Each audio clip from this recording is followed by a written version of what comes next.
اعوذ باللہ من الشیطان الرجیم، بسم اللہ الرحمن الرحیم۔ آج ہمارا دوسری تختی کا آخری سبق تھا حروف مرکبات کا، لیکن آج ہم وہ نہیں پڑھ رہے۔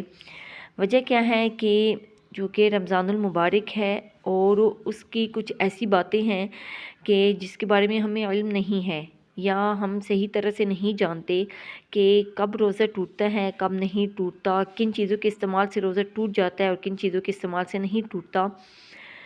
تو ہم شک میں رہتے ہیں کہ شاید ہمارا روزہ ہے، شاید ہمارا نہیں ہے۔ تو میں نے کہا کہ آج آپ لوگوں کو اس کے بارے میں تھوڑا سا بتا دوں، جو کہ بیسک چیزیں ہیں، روزمرہ کی ہماری ضروریات ہیں، ان کے بارے میں۔ تو اس وجہ سے آج ہم سبق نہیں پڑھ رہے۔ ویسے تو ہمارا یہاں سے آخری سبق تھا، لیکن آج ہم وہ نہیں پڑھ رہے۔ تو چلیں ہم دیکھتے ہیں کہ کن چیزوں سے روزہ ٹوٹتا ہے اور کن چیزوں سے نہیں ٹوٹتا۔ یہاں پر ہے کہ سب سے پہلے آنکھ میں دوا ڈالنا۔ بہت سے لوگ سمجھتے ہیں کہ آنکھ میں ہم قطرے ڈالیں گے یا کوئی دوا ڈالیں گے تو اس سے ہمارا روزہ ٹوٹ جائے گا، حالانکہ ایسا نہیں ہوتا، اس سے روزہ نہیں ٹوٹتا۔ پھر آگے ہے سرما لگانا۔ کیا سرمے سے روزہ ٹوٹ جاتا ہے؟ تو سرمے سے بھی روزہ نہیں ٹوٹتا۔ جس طرح دوا ڈالنے سے نہیں ٹوٹتا تو پھر سرما لگانے سے تو بالکل بھی نہیں ٹوٹتا۔ پھر آگے ہے کہ کان میں دوا ڈالنا، تو کان میں دوا ڈالنے سے بھی روزہ نہیں ٹوٹتا۔ تو یہ ایسی چیز ہے کہ ہم لوگ ہمیں درد تکلیف ہوتی ہے تو اس وجہ سے ہم درد لیتے رہتے ہیں، لیکن ہم یہ سمجھتے ہیں کہ شاید اس سے روزہ ٹوٹ جائے گا، تو پھر اس سے روزہ نہیں ٹوٹتا۔ اگر ہم لوگ تکلیف میں ہیں تو ہم لوگ کان میں بھی دوا ڈال سکتے ہیں، آنکھ میں بھی ڈال سکتے ہیں، اور بہت سے لوگ جو ہیں وہ سرما لگانے کی ان کو عادت ہوتی ہے، لیکن وہ رمضان میں نہیں لگاتے اس لیے کہ شاید روزہ ٹوٹ جائے گا، جبکہ ایسا نہیں ہوتا۔ پھر آگے ہے کہ لپسٹک لگانا۔ تو لپسٹک لگانے سے بھی روزہ نہیں ٹوٹتا۔ ہاں، لیکن اگر اکثر لوگوں کی عادت ہوتی ہے کہ وہ ہونٹوں کو چباتے رہتے ہیں، تو وہ لپسٹک کا جو ذائقہ ہوتا ہے وہ اندر جاتا رہتا ہے، تو اس سے تو روزہ ٹوٹ جاتا ہے۔ لیکن اگر کسی کو ایسی عادت نہیں ہے تو اس سے روزہ نہیں ٹوٹتا۔ ڈرپ لگانا، تو ڈرپ لگانے سے بھی روزہ نہیں ٹوٹتا۔ اگر آپ کو کوئی ایسی تکلیف ہے اور آپ کو لگوانی پڑ گئی ہے تو اس سے روزہ نہیں ٹوٹتا۔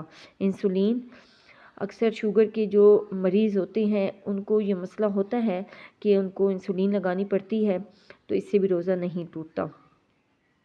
پھر آگے ہے بال کاٹنا یا ناخن تراشنا، اس سے بھی روزہ نہیں ٹوٹتا، اس سے تو بالکل بھی نہیں ٹوٹتا۔ پھر آگے ہے جسم پر تیل یا مالش کرنے سے بھی روزہ نہیں ٹوٹتا۔ آگے ہے احتلام کا ہو جانا، اس سے بھی روزہ نہیں ٹوٹتا، کیونکہ اکثر ایسی چیزیں ہوتی ہیں کہ جو اختیار میں انسان کے نہیں ہوتی، تو پھر اس سے پھر آگے نہانا، اس سے بھی روزہ نہیں ٹوٹتا۔ مسواک کرنا، اس سے بھی روزہ نہیں ٹوٹتا۔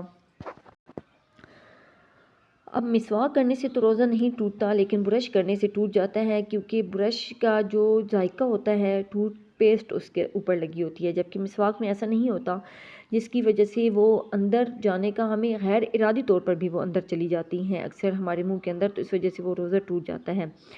جبکہ مسواک کرنے سے روزہ نہیں ٹوٹتا، بلکہ مسواک کے تو بہت زیادہ فوائد ہیں۔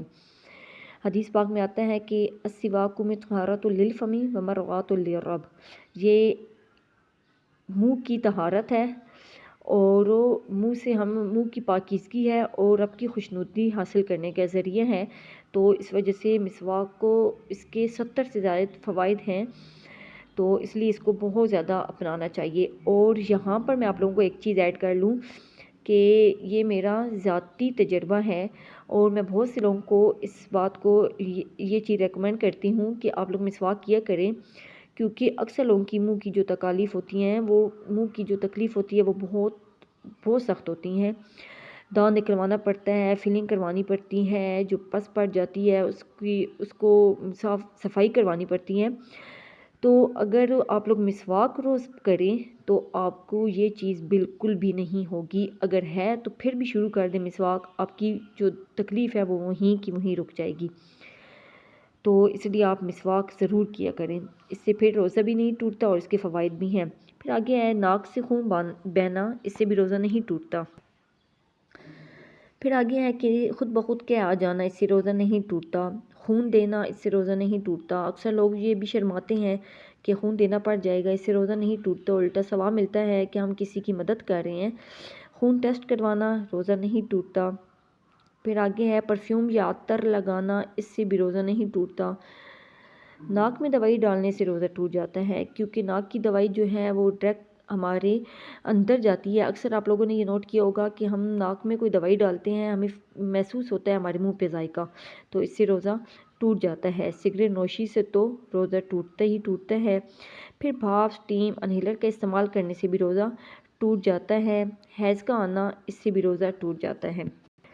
اچھا، یہ کچھ چیزیں ہیں اس سے روزہ ٹوٹ جاتا ہے۔ اب کیا ہے کہ یہ وہ والی چیزیں ہیں کہ جو ہماری روزمرہ کی ضرورت والی ہیں، کہ ہم لپسٹک بھی لگا لیتے ہیں، سرما بھی لگا لیتے ہیں، ہم نہاتے ہیں، ہم خون بھی ٹیسٹ کرواتے ہیں۔ پھر اس سے پھر روزے کا ہمیں اب پتہ چل گیا ہے کہ کس سے روزہ ٹوٹتا ہے اور کس سے نہیں ٹوٹتا۔ اب جیسے آنکھ میں، کان میں دوائی ڈالنے سے تو روزہ نہیں ٹوٹتا، لیکن ناک میں ڈالنے سے ٹوٹ جاتا ہے، تو اس لیے ہمیں ان چیزوں کا خیال کرنا ہے کہ ایک چیزوں کا انحصار دوسرے پہ نہیں کرنا کہ اس سے تو نہیں ٹوٹتا تو شاید اس سے بھی نہیں ٹوٹے گا، ایسا بالکل بھی نہیں ہوتا۔ تو اور دوسرا آپ لوگوں نے دیکھ لیا ہے کہ کن چیزوں سے روزہ ٹوٹتا ہے اور کن سے نہیں، تو اس لیے آئندہ احتیاط کرنی ہے۔ تو یہ چیزیں ہیں، تو امید ہے آپ کو اس سے فائدہ حاصل ہوگا۔ اگر آپ کو ان چیزوں کے بارے میں نہیں پتہ تھا پہلے سے، تو آپ مجھے کمنٹ میں بتائیں کہ ہمیں ان کا نہیں پتہ تھا، اگر پتہ تھا تو تب بھی بتائیں۔ تو السلام علیکم ورحمۃ اللہ وبرکاتہ۔